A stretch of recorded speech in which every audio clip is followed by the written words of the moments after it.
Alright, ladies and gentlemen, my name is Gilbert Jamal Smith.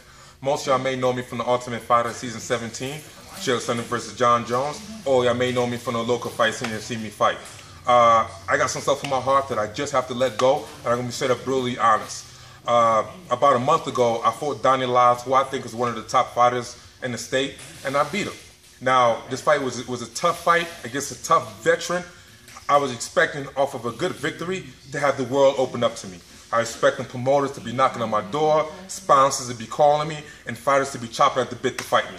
Unfortunately, none of that has happened.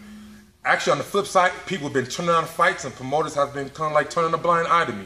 I don't know why. So I'm going to turn it up a little bit. I'm going to send out a challenge to all 170-pound fighters or 185 or somewhere in the middle. I do a cash weight. I don't care. If you're not one of my training partners, if you're not signed to a big promotion, and if you got a decent name or a decent record, come fight me. Let's see what's up. The way I look at things, I got to fight everybody, and I'm willing to go out there and beat everybody. I got to find a way to make it back to the UFC, and I'm going to start today. So if you think you're tough, if you don't like my style, if you think I'm cocky, you think I'm arrogant, or I'm being disrespectful, I don't really care. Step up to shut me up. Let's see what happens. Peace. I'm out.